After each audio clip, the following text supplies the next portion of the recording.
Welcome back to our Colloquium series.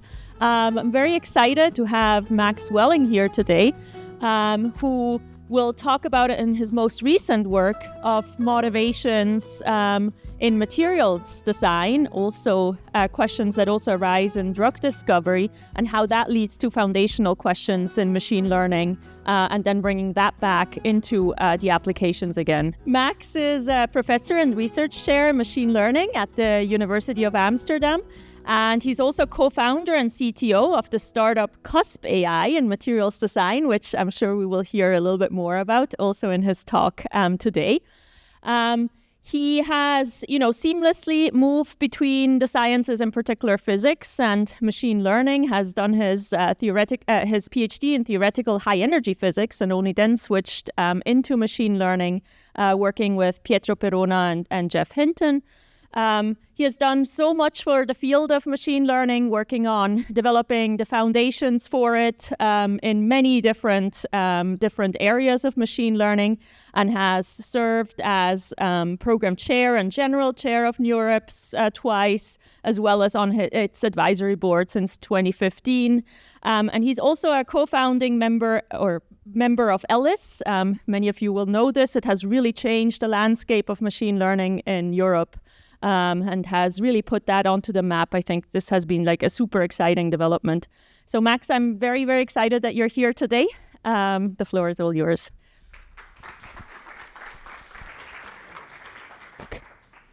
Great. Well, thank you very much for the introduction and for inviting me here. It's a huge pleasure to be here and speak to you about free energies and materials discover and simulation, emulation, all those things. So in today's talk, you'll find two motives. So the first motive is sort of a theoretical motive, which is about a connection between non-equilibrium thermodynamics and generative AI. And then the other motive is basically a much more practical motive, which is that humanity is facing issues, climate change in particular. And how are we going to build practical methods to search for new materials, sorbents, in order to capture the carbon dioxide from the atmosphere? And these two motives will be intertwined and intertwinkled in this talk, and you'll notice them. So here's the first time the free energy is being mentioned. Now, free energy is a very fundamental concept in statistical mechanics and thermodynamics. And it is the energy minus typically temperature times the entropy. Now, the energy is basically connected with the Industrial Revolution, which is the amount, trying to do useful work. And in particular, in the Industrial Revolution, we started to replace human labor with machine labor. So that directly enhanced our energy part of that equation. Now, the entropy has a negative term, and we subtract it from the free energy, or from the energy, because it is connected to the information we've lost about the system. And if you lose information about the system, your ability to use it in the form of energy is going to be diminished. So in other words, you can still use, let's say, heat, or like a hot some sort of general heat to generate useful work by driving a steam engine, but you're losing it's very ineffective, very inefficient. And so if we can recover the information that is in this entropy term, we can reduce this negative term and increase the free energy in that respect, and that would be also good. Now, to give you a sense of maybe an idea of what this entropy is, if you would be an alien species and you would be able to track every detail about every molecule in the world, you would not experience or define any entropy. There would not be any entropy. So at the microscopic level, entropy really doesn't exist. It's only at a macroscopic level that entropy exists. And this is, of course, very also the same in machine learning. In machine learning, we build models with latent variables. These latent variables are things we tend to integrate out of our models, degrees of freedom we don't want to track necessarily, and we indeed also define entropy, as I will show, in these models to count those degrees of freedom. And so we now live in the information revolution, or the digital revolution, or the AI revolution, where in some sense we're trying to work on that entropy term. We are going to replace human intelligence by artificial intelligence. And so here is sort of the second motive, which is carbon change, carbon dioxide emissions and climate change. So this is the global CO2 levels in our atmosphere over the past centuries. And you can clearly see that around the time that the steam engine was invented, the carbon dioxide levels were starting to rise. And in particular, this is the year I was born.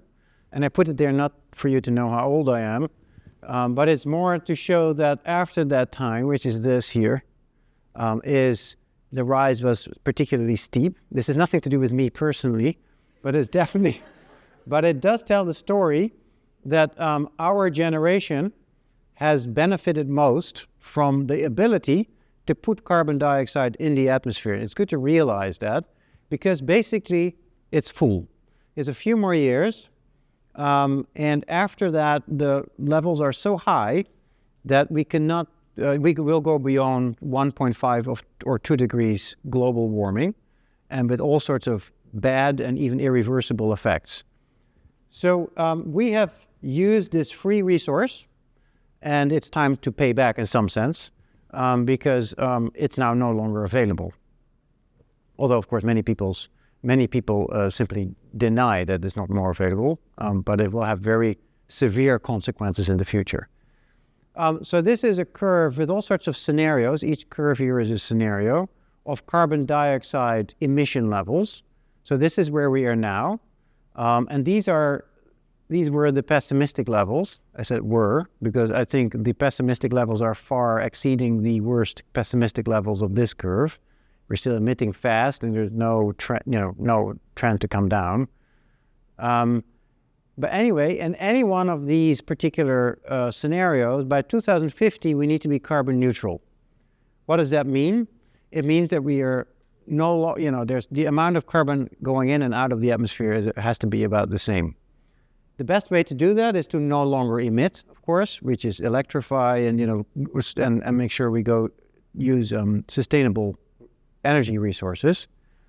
But what people forget is that after that, even in all these scenarios, we will have more than a century of carbon dioxide removal from the atmosphere at about half of the rate that we are pumping it in.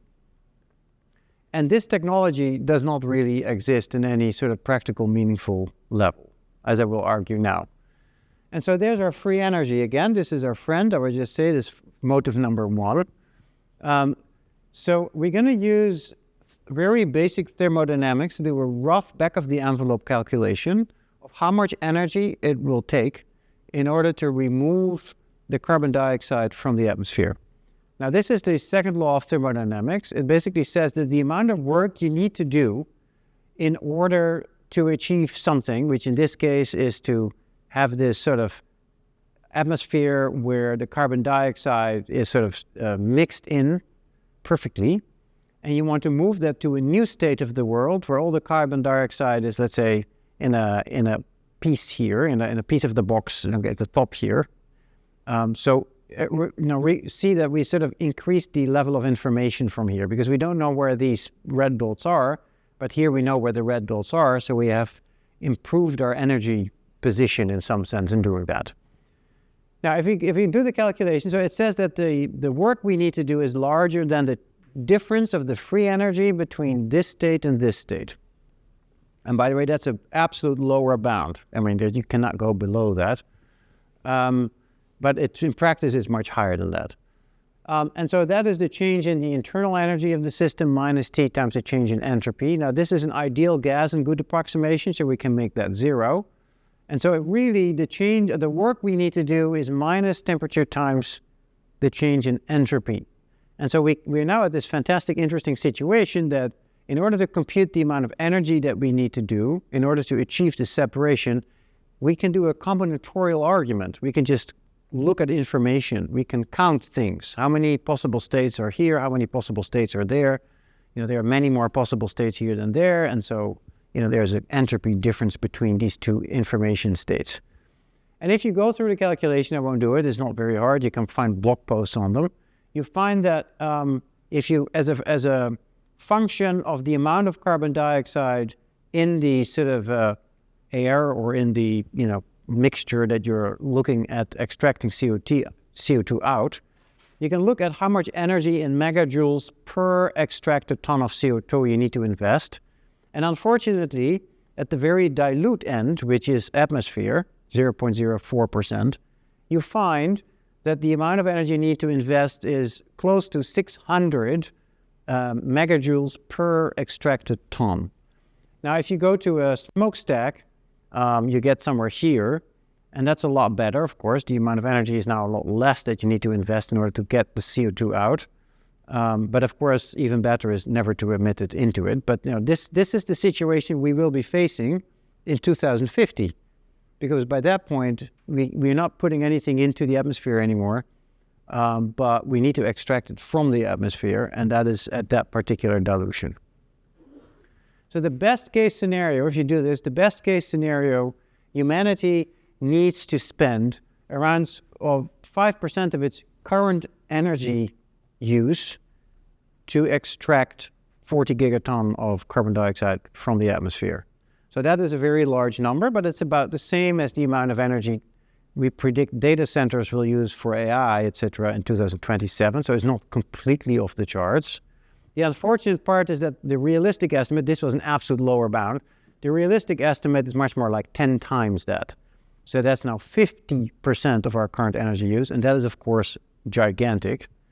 Now, that sounds pretty hopeless, but there is ways you can do better, which is you can knock off some of that 50%, you can, 30, 40% you can knock off by developing better sorbent materials. So better engineering, better materials in order to extract that carbon dioxide from the atmosphere. And so that's why we founded this company, COSP AI. It's a startup that will help us search through this material space.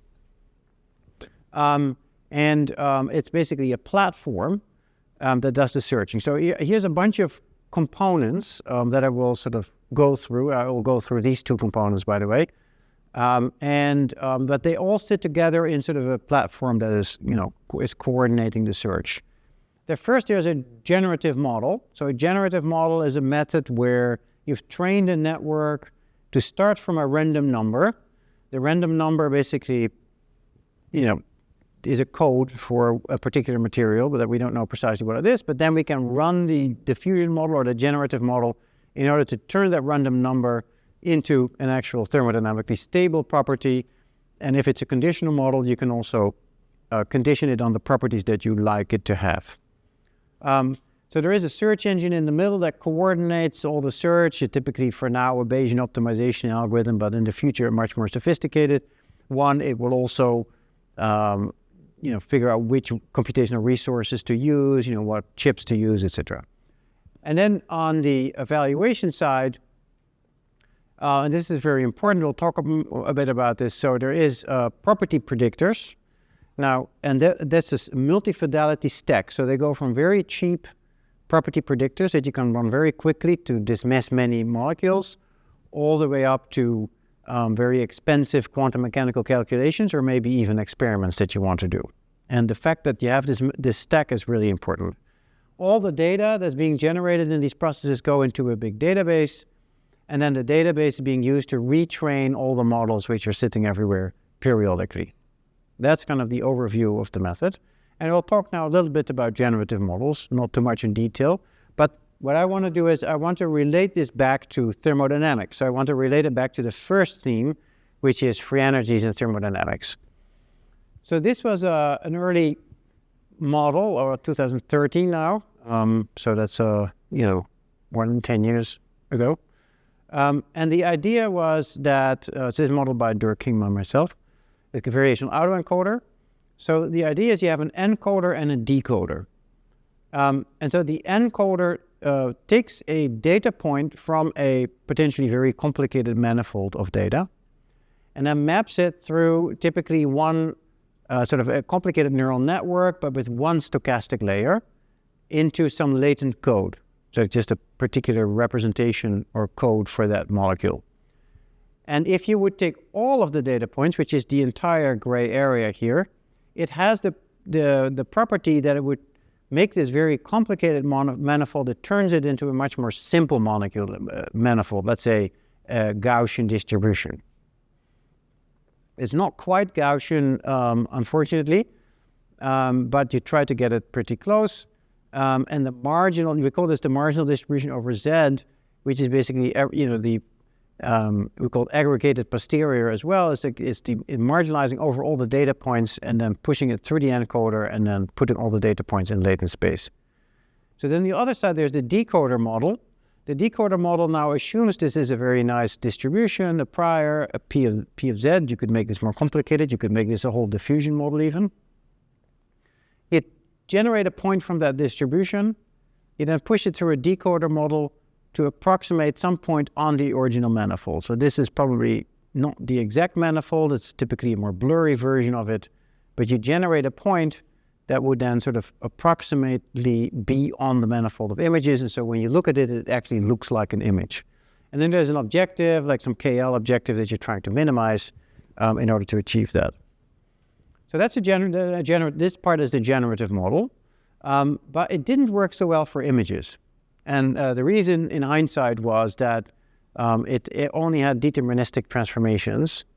And so then this paper came. It says deep unsupervised learning using non-equilibrium thermodynamics, Yasha Soldik's team and his collaborators.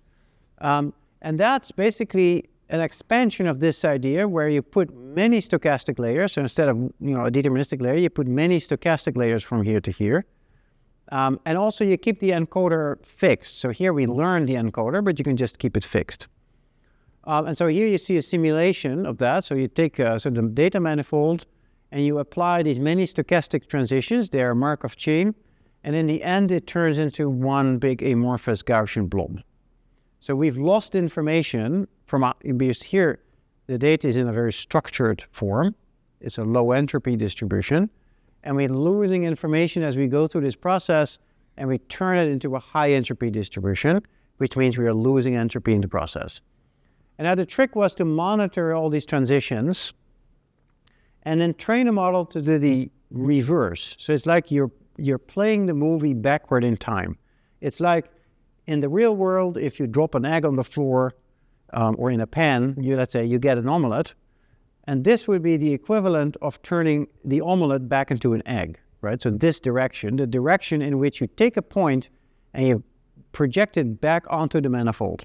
So that process reduces entropy. So it is not a very physical process. It goes in the opposite direction of the second law of thermodynamics. And again, we can write things down like, so the amount of entropy that's produced in this direction is positive, and we don't do any work. But if we train a model, we learn a model to do the opposite, we all know that we need a score function for that. We need a neural network to drive this, the samples to the manifold. That actually performs work, if you want to think of it that way. So that we are putting energy into this system in order to go from a high entropy distribution to a low entropy distribution. And so all of this really is thermodynamics. And to make this more explicit with some equations, I've listed here maybe the most important equations for thermodynamics and the most important equations for machine learning, I would say prior maybe to deep learning. So in thermodynamics, we have the Boltzmann distribution. That's the equilibrium distribution. If we have a system that's described by a Hamiltonian at the temperature T, so there's a certain heat bath here which is missing typically in machine learning, but this is the Hamiltonian, and this is the partition function.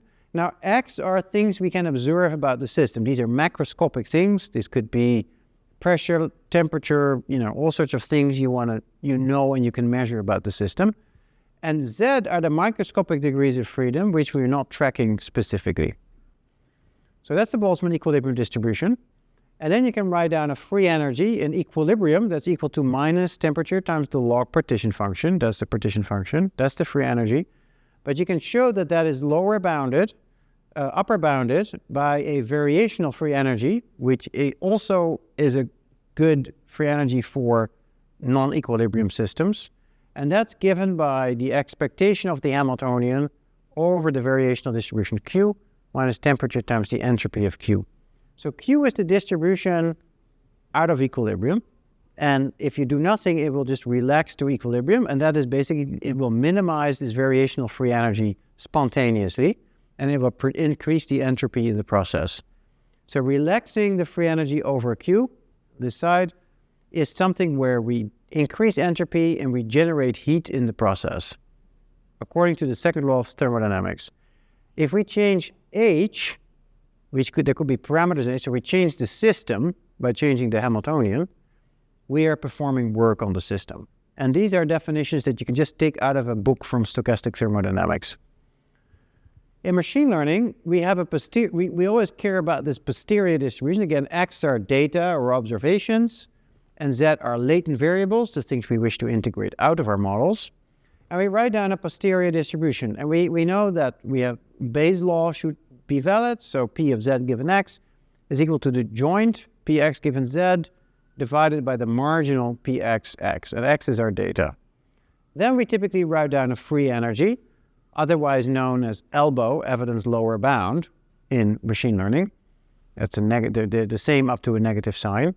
So the free energy is given, like here, by minus the log partition function, the normalizing here, normalizer, minus log P of X. That's the marginal likelihood, and we like to minimize this explicitly because that says that the probability model that we have has high probability on the observations.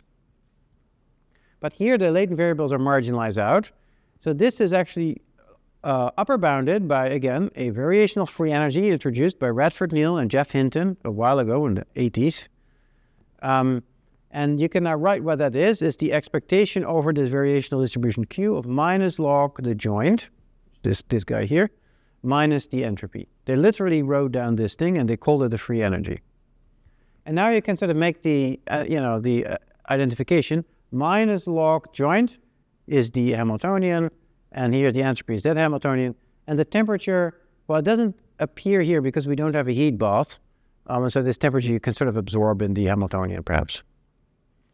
And so there's a very famous algorithm in our field. It's called EM algorithm, or variational EM algorithm. And that takes this free energy bound, this elbow bound, and it takes an inference step, an E step, where it minimizes this F over Q. That's like,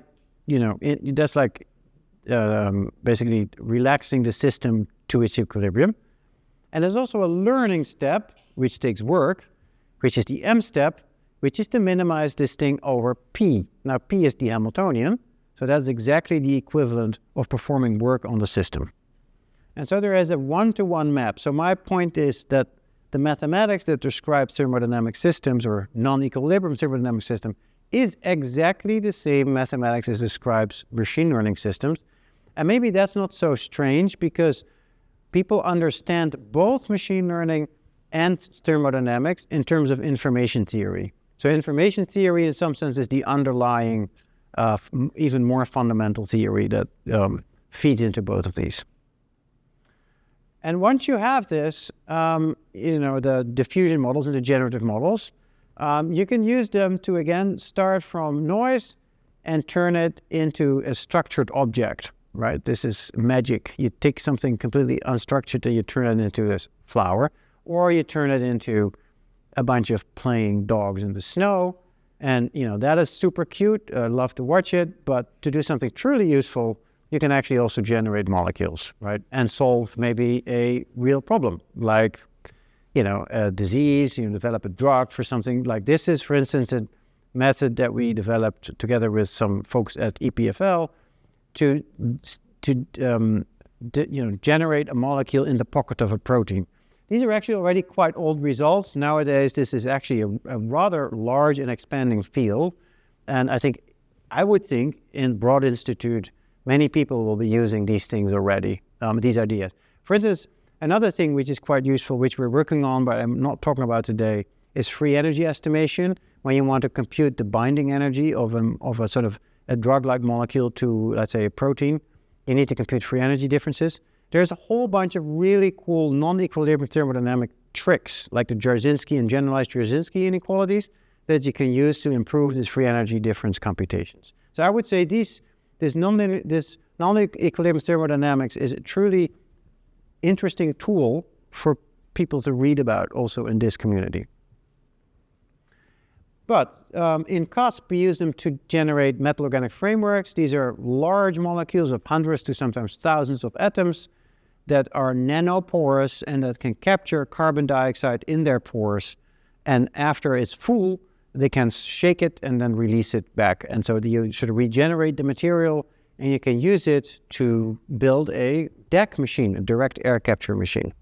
And they look very pretty if you generate them. So these are things that are coming out of our generative models. We generate millions of these things these days. They all look different, and they're hypothetical. So they haven't never been made in the real world. There's been maybe 100,000 of them that have actually been made in the past. And so we are really searching through the space of completely hypothetical molecules. And pretty soon, we will actually start, we have now picked the best one out of them, and then we send it to a synthesis lab, and they will synthesize it for us. And then we have an actual molecule and can start testing how good it works.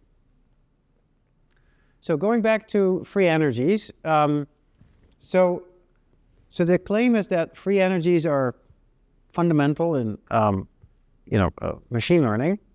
And here is an overview of where this exact same framework has made an impact in machine learning. So what we need is this free energy, as I've written it down before, the elbow bound, and we need two chains. The first chain is the physical chain, the forward model F. So we start with some initial distribution Q0, and then we have a Markov chain that jumps, forward in time according to a physical forward model F. And that's the system that generates entropy. And then there is an unphysical backward chain. You can think of this one as the one that plays the movie backward in time. So here you start at the end, ZT, and it will jump you backward in time to the initial state. So it's like you're turning an omelette into an egg for this one. And of course, now maybe the first one to look at is the diffusion model. The diffusion model they have is exactly these two chains. This is the encoder, and this is the decoder. And this one we keep fixed, and we train B by training a score function. Okay. Now, the diffusion models have an equivalent called normalizing flow, which is a zero temperature, zero noise limit of that one. But that's just in learning, where we have samples from ZT or Z0, from Z0 here. No, sorry, Z0. Also, when we do inference, in that case, it's not that we have samples, but we have a target distribution. And the target distribution is basically a given distribution, Q0. And in that case, we want to draw samples from it. So MCMC sampling, we all know, is a designed forward chain where now we design F so that in the limit of infinite time, it will actually sample from the correct distribution. And then variational inference is just basically this beast, so it's definitely also related. And you can think of this as a deterministic version of that. You can also think about RL and stochastic optimal control in this framework, where now this thing here is a control sequence. You can think of the score function as the controller, and you start with an initial state, and you drive it. You derive a policy to get you distinct to do something for you by maximizing a cost or maximizing a reward function or minimizing a cost.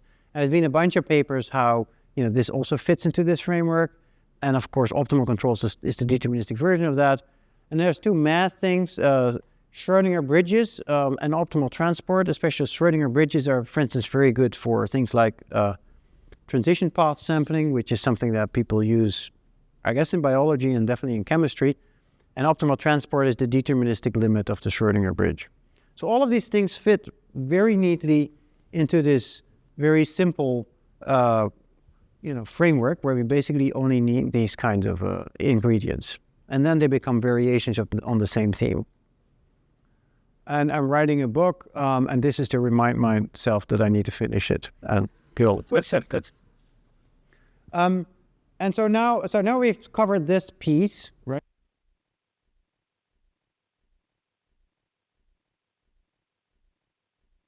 And it's really important that we build a multi-fidelity evaluation stack, because we don't want to do expensive computations on things, on materials that we can dismiss early on.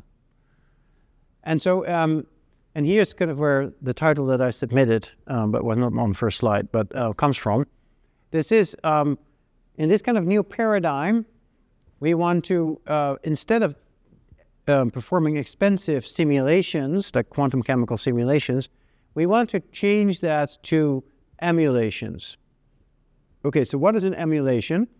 Let's say I'm a scientist in the Broad Institute, and I've come up with this really wonderful molecule, and I now go through a simulation, which is an expensive DFT level simulation of this particular molecule. And it takes you a week to do it, and you come out and it's not the right molecule. So you come up with another molecule. There it is, right? And you submit it to the same simulation stack, and there's another week of hard work and simulation and energy to do that. So that's the system that, you could argue is currently used. But what we want is to recycle the energy in some sense that we used for this simulation. So how do we do that? This generates data. So we store the data in a database. The database is then used to train models, and these are property predictors. Now, property predictors in my mind is something that's rather a continuous thing, but at one end of this is a neural network that immediately predicts the outcome of the entire experiment. Like you're interested in, how this thing binds to a particular protein. You could try to predict an actual model or try to train an actual model that immediately predicts it. And then some people would say, well, that's not possible, it's too complicated. And that's fine, I agree. So, sometimes that's too complicated. But what you can also do is, instead of just trying to predict the outcome immediately, you can try to predict the forces that you need in every little step of the simulation that could replace the quantum density functional theory forces. And that would accelerate that simulation by orders of magnitude, right? So that would be an intermediate step. At any rate, whatever you do here, you're reusing the data that you have generated in earlier simulations, and you're putting it back into accelerating later simulations. And we call the simulations with a neural net stuck in somewhere, we call this an emulation. And I emphasize the importance of doing this at basically many, many scales. And so if you look at this part of this slide, so this is what chemists do in order to do their simulations. And of course, if you have a very small system and you need absolute massive accuracy, you do ab initio electronic structure method. Very, just solving Schrödinger equation, right? So that's about this. Here's Schrödinger equation, and here is like a molecule with electrons around it, and this thing sloshes around, and you need to figure out, all the properties under quantum mechanics. It is exponentially complex in the number of electrons until we have quantum computers. Okay, so you can go up. So people have developed, quantum density functional theory. There's been a bunch of Nobel Prizes for that. That sort of accelerates this and is cubic in the number of electrons, so much better. Very practical piece of theory, but still very expensive. Then you go to atomistic and molecular simulations with classical force fields. Then you go to you start to coarse-grain things. And then you do particle-based, it's even more coarse-grained, and then coarse-grained particle things. You keep it going. And then here you get classical density functional theory, which is what I have here, and I will talk about that a little bit as well. So I'll talk a little bit about force fields, and I'll talk a little bit about these kind of continual methods. And then there's PDEs at the top, right? So this is the Langevin equation, which is basically the way to simulate molecules as they bounce around at a microscopic level. So the change in position is the velocity, the change in velocity is a friction term, a force term, which you have to compute using quantum mechanics, and here is a noise term. These are the collisions it undergoes, but you don't actually model every collision, you just model it by random noise. So here now this piece is going to be replaced by a force field. And then there is non-equilibrium continual methods, which are typically weather systems or fluids which are flowing. And that's the Navier-Stokes equation, described by the Navier-Stokes equation. And there's been a huge amount of success actually here. I won't talk about it. But there's models like ForecastNet, GraphCastNet, Aurora. These are all models which are built on many millions hours of data on hundreds of GPUs, but are extremely predictive, even more predictive than the numerical simulation methods, the numerical weather forecast systems, which you would think is amazing, but that's because it actually uses data that these numerical systems can't use. And they're now being used quite globally. So this is actually a small revolution which has been happening maybe under the radar, but it's definitely very important for weather prediction. And so it's something about force fields. So there's a molecule. In order to advance it in time, you need to compute, let's say, a velocity or force on this particular point. That is just, whatever, 18th or 17th century Newtonian mechanics. Again, change in position is speed. Change in speed is something like a force, but these forces are quantum mechanical. And moreover, the dynamics is actually chaotic, so it's actually a very hard problem. And what people have done is starting to train force fields. So here's two papers that I've been involved in. We made them beautifully equivariant here. So equivariant basically means, if you rotate the world around, it doesn't care about it. And if you want to learn something about equivariance, you talk to Maurice Weiler. He's written an absolute wonderful book. And he happens to be right here now in the room, but also in Boston. So if you want to learn something about equivariance, talk to him. And he can explain it to you much better than I can. And so what do these force fields do? So all of these force fields, the successful ones are typically equivariant. And they sort of interpolate between the quantum force fields and the classical force fields. They're as fast or almost as fast, especially when you put them on a GPU, as the classical force fields, so they can handle large molecules, and they are approaching the accuracy of the DFT calculations, so you can get the, also highly accurate calculation. So that's one thing, force fields. Now there's another important calculation, and that is the calculation of, what's called so-called isotherm. So this is, if I have a nanoporous material, and I want to figure out how does stuff stick into it, I do this MC calculation. It's called Grand Canonical Monte Carlo, where I just randomly pop in, particles.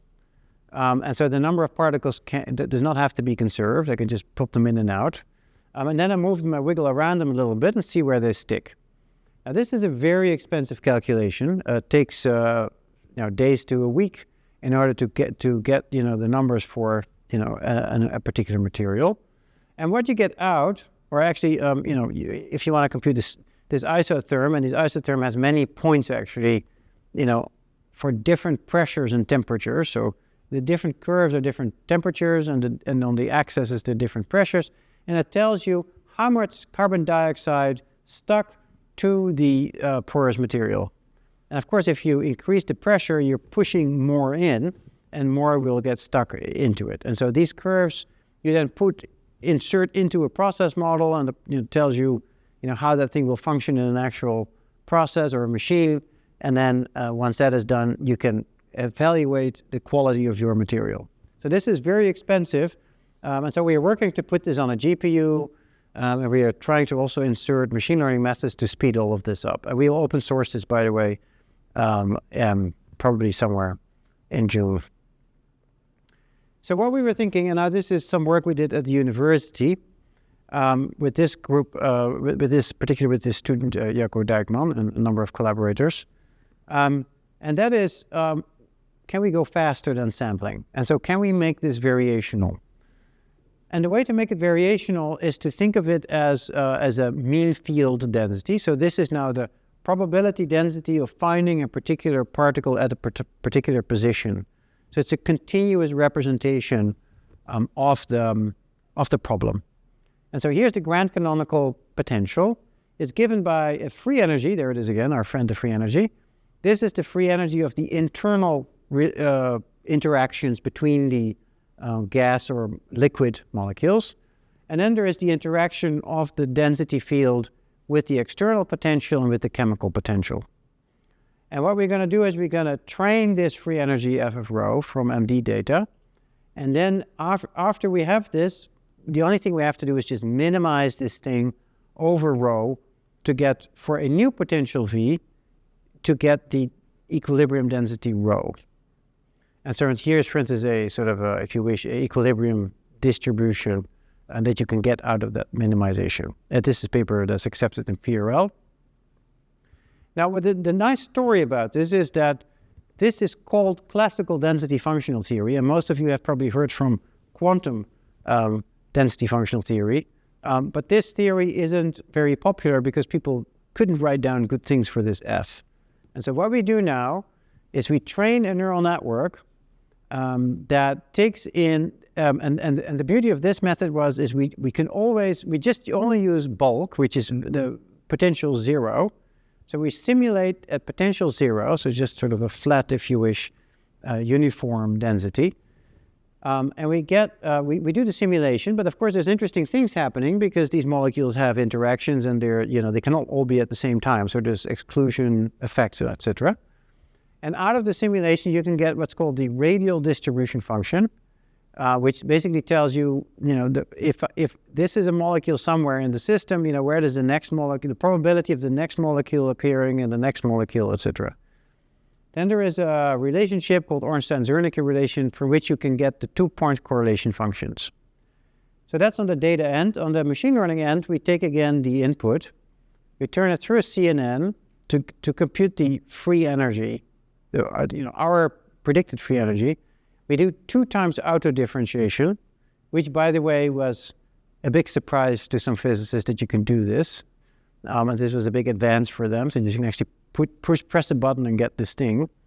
And so now we have the 2-point correlation function from our model, and from the measurements, we take the difference, and we start learning the parameters in our model. We start learning the parameters in our model. Once we have it, we have to run this equation to do the relaxation. So basically, we have this term. We can take the first order derivative by doing 1 times auto-differentiation, and then we just iterate this equation. That's very similar to what people call self-consistency iterations in quantum DFT. And so that's where you get, in 1 dimension, we're now extending this to 3 dimensions. You get, very nice, very fast convergence to the equilibrium distribution. So the next thing we did, we said, well, we can also put this, now that we have F and we have this rho, this omega, we can put this in the Fokker-Planck equation. So this is the Fokker-Planck equation where this serves as the velocity field, this thing here, and the rest is just the overdamped limit of the Fokker-Planck equation. And note that if we train this only at equilibrium, and then see how well does this work. So now this describes the dynamics of the system, not just the equilibrium state, but the entire dynamics. And so here we get sort of a version. So here's a potential, and it starts to sort of run. This is now a physical process because this is actually, a physical iteration. And what we see is that in the beginning, so this is the best kind of, approximation built by physicists. So what you see is that in the beginning, we do a little worse. So in the beginning, we go too fast. We're just too eager to go to the minimum. But then actually it gets to a much better solution than the handmade solution, basically. And even better, we can use this idea to compute what's called breakthrough curves. So this is on the one end, so this is in 1 dimension, you have a high pressure regime where you have some liquid, which is this funny, profile. If it starts, there's a wall, then you suddenly remove the wall, and the liquid or the gas starts to move to the right. And here is a low pressure sink. And then here's two sort of simulations of a metal organic framework in 1 dimension. So there's a potential that's a low and a high potential, basically like this. And so now when we let it go, we just track the dynamics and compare it with Brownian motion, which is the simulation result. Now the simulation result is like day, and this is like in a computer it takes seconds, right? So there's orders of magnitude acceleration. And so here we go, right? And so if the dashed curve follows the actual solid curve, then that's a good solution. And these are two different MOFs, the blue and the red one. And here you get the breakthrough curves, which basically state at steady state, the amount of stuff that comes out here and that goes in here should be the same. So it should be 1, and otherwise it should rise. So, and this is the breakthrough point, I think, where things start to come out on the other side, and that's what people measure. So you can connect these things to actual measurements, to measure things to figure out how good is that MOF in capturing carbon dioxide. Anyway, the point was, this goes much, much, much faster than doing the simulations. And so it's a valuable contribution to the multifidelity stack. And then the last thing I want to talk about, although I'm running a little bit out of time, I think, is this uncertainty quantification. It's really important that if you have this multifidelity stack and you're throwing away things when you're doing cheap, fast calculations, you want to know that you're 99% certain that that was actually a good decision. And so you want to know what is your confidence in making that decision. And so mostly people do this with these kind of ensembles, and that works, but again, it's very slow. And so with Dario here, we made an alternative model. And maybe, this model is, we looked at autoregressive models, so time-varying models. We're now working on this for force fields. And of course, autoregressive models are PDEs, but also these models that are generating molecules sequentially by generating smile strings, right? So we can just build an autoregressive model that outputs symbols, like a language model, that outputs symbols that turn into a molecule, and we can then condition it on things that we like so that it generates the molecules that we like. So in order to do that, again, we go back to the free energy or the elbow. In this case, we want a fully Bayesian model. So we don't want to do it by sampling, but we want to build a Bayesian model. And so we write down the KL divergence between the variational posterior and the prior over our parameters given the data. And that creates an elbow. And it basically, in pictures, it means that you have a ground truth distribution, you have a approximation in the form of a family of distributions, you try to minimize some distance measure between those two distributions. So here I show you kind of what that looks like, or at least what we want out of it, which is you have a mean forecast, you have the actual time series which fluctuates, and you want your confidence interval to be respecting basically the variation that you expect from that model. And that's the model we developed, is BARN. It just got accepted in ICML. So a little bit more detail, but I won't do too much detail, is so the idea is you have a sequence model over some input space. So Y is the input space over things where distributions are evolving. And so we have a P of Y0, and then we have P of Y1 given Y0 and a bunch of parameters, P of Y2 given Y1 and a bunch of parameters. And the thing is that these parameters are now generated from a prior. This is actually the full prior model. So we have a prior over parameters. They generate the model parameters that are being used in these transition probabilities. And the posterior model is now a variational posterior that looks at the past states of the system and predicts not the prior, but the posterior distribution over these parameters that is being used to make the transition, right? So now, again, we have P of T minus 1 given T2 and its parameters. It's just that these parameters are not much better suited to describe this transition because they are being predicted by a separate variational model that looks at the past. And here's two examples that we looked at. One is, again, the PDEs, where the transition model is just given by a normal distribution with a neural network that predicts the next state and some fixed variance. And this is a slightly more sophisticated model for generating molecules. In this case, the next state is given by information about all the previous states and the set of parameters at WT. That's a softmax over some latent variable, and the latent variable is a recurrent neural network that depends on the previous state and the previous latent variable and the parameters. And of course, this thing depends on all the previous states. So effectively, it depends on all the previous observations. And so with that, we generate smile strings. I should say that this model, I didn't really talk about the details of how we implemented the Bayesian model. There are some very interesting choices that we make there. Bayesian variational dropout, interesting priors that we chose. Those can be read in the paper. And this is then a simulation. So this is a PDE that we're solving. The red one is the actual sort of ground truth solver. This is our neural network that's trying to predict it. And of course, if you wait long enough, it will lose track of this thing. But the most important thing is that we show that the uncertainty tracks the fact that it's losing sort of track of the actual solver. And of course, it doesn't know the red thing ever, but it does know when it's becoming unreliable in predicting the PDE. And now we did a whole bunch of experiments to show that it's really well calibrated. I won't show you those, you can read them in the paper.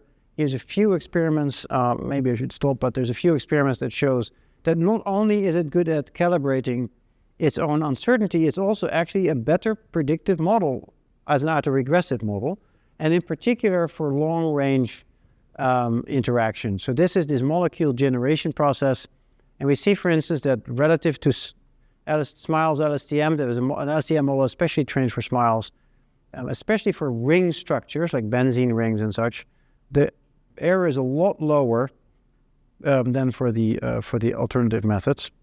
And it of course knows when it's not generating the right thing.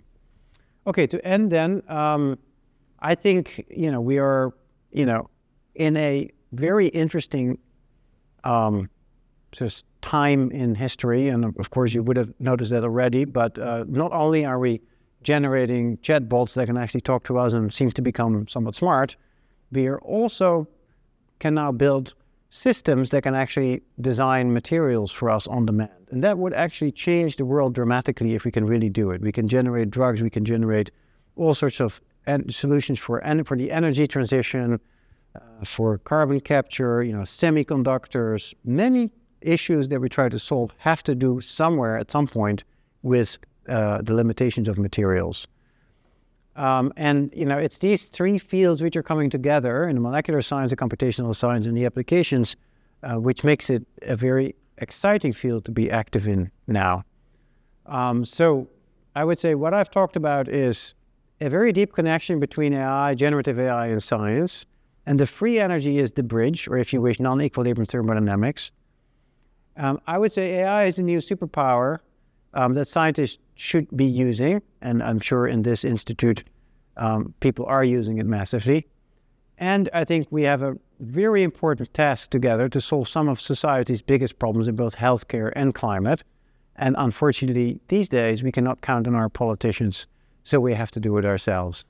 With that, this is the team at CUSP AI that is working hard with me to build that particular platform. And with that, I'd like to end. Thank you very much.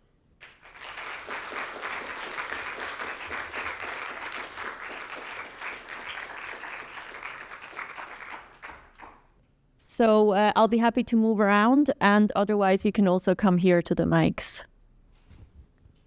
I don't see. So maybe I'll get started. I mean, I think, it was like such a nice framework of thinking of simulation and emulation. And you also mentioned the need for, at some point, retraining. So how do you think of that, and how do you decide that? Right. So all the data goes into a big database. I would say you should probably retrain as often as you can, but it's, of course, costly. You have to... and so it's more like a fine-tuning, I would say. So at CUSP, you're getting good at fine-tuning rather than training these large foundation models from scratch, because new foundation models are being produced by the large, big tech companies. It's not really valuable to try to compete in that space. It's much better to sort of, because when you're, working on an actual project, which means with a customer or some actual real problem, you are always in a sort of smaller domain, and there's a lot more complexities. And so what you really want to do is start off with a pre-trained model and then fine-tune it for this particular application area. So I think that's where you really need to be good at. And of course, in order to do that, you'll have to you need an ability to quickly generate data for that particular application. And we do this with active learning. So we just run some sampler, we find places where current models aren't very good, and then we collect DFT samples there, and that that builds us a first database from which we can do the fine-tuning. Of course, all the models can be fine-tuned and improved over time. How often, how frequent you want to do that is, is basically how much money do you have to do it, because it's expensive.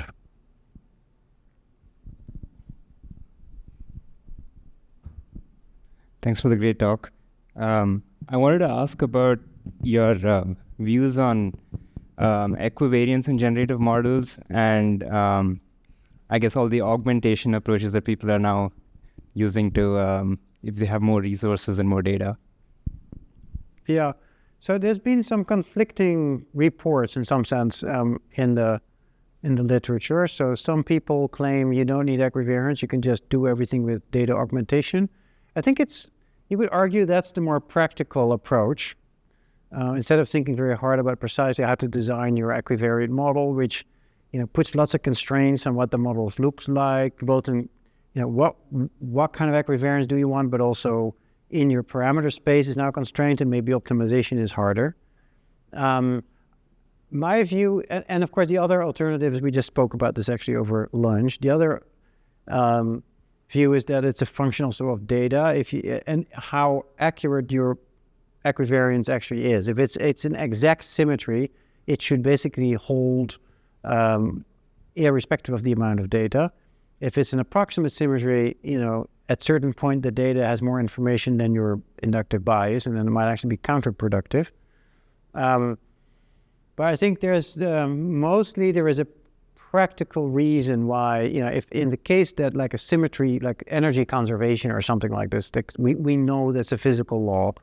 And so if it's exact, the only reason that we can't really train it very effectively is because there's somehow this optimization process that things don't work so well, and data augmentation might have better dynamics. So when people start to maybe think about better methods to train these models, it may again the pendulum may again flip to the other side. So for instance, one thing you can do is not do any constraints in the beginning, just do data augmentation in the beginning, and then at the very end, when the model is almost equivariant, just anneal the equivariance back into it to make it exact, and see if you can then get improved results. That, I think, debate is not really settled at this point. The bigger debate of whether inductive, physics-based inductive biases are helpful in the first place, is a very interesting one. It's like foundation models versus, physics-based models, and, when use one or the other. I think there's going to be a lot of discussion about that over the next years.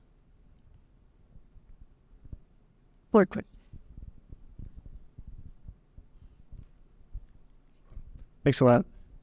So going off of this slide here, I'm curious, you're posing this idea of there's an answerable scientific engineering sort of thing to do for the climate changing, and it has some amount of work that needs to get done to deploy it. And the way that we're going to find that answer is AI. Maybe. AI also, as we grow it, will take a bunch of work. Oh, yeah. Have you thought about, are there any worthwhile back of the envelope calculations that tell us how much work is actually worth putting in per year or something like that to get there versus run out? Well, okay, so it's a good question. Of course, the back of the envelope calculation assumed we are using renewable energy for that kind of thing. And so I think carbon capture from air only really makes sense when energy becomes basically free. But I think this might actually happen. So that's maybe the good answer, which is, solar cells technology, wind turbine technology combined with batteries will be on these learning curves and will be getting cheaper and cheaper and cheaper. Nuclear fusion at some point maybe, So I think energy might actually become hugely more cheap. And that's the bottleneck for all of these things. So if we're just using coal to try to capture carbon dioxide from the atmosphere, you're doing the inverse of what you want, because you're putting more carbon dioxide in the air than you're taking out. You can do that calculation. There's a good book by Schmidt on carbon capture. He does a lot of these calculations. So you have to do it smart, and everything is, predicated on the fact that energy basically becomes sustainable and dirt cheap. And we have to get there by 2050, more or less. Thank you. Oh, okay. Let's do one more last question. Yeah, very nice talk. So I came across one of the podcasts which you did, I think, a few months back. And you mentioned something like you have like 6 months a challenge to discovering like supermorphs. So how close are you to the breakthrough? Thank you for that question. So that's called Skyfold. So we have a 6 months, so we are compressing basically the design, synthesis, and testing of a metal organic framework and carbon capture in a 6 months period. We're now in month 4. We've done all our calculations. We have generated over 1 million structures. We've whittled them down to about 10. We've done many of these isotherm calculations. We are now, actually these weeks, we're shipping them to our synthesis partner, who will actually start to synthesize them and test them. And then in June, July, they're going to move to another company in which where they integrate them into a carbon capture machine and start testing them there. So we are amazingly 1 week behind or something like that on that schedule. Thank you very much, Max, for a really wonderful talk. Thank you.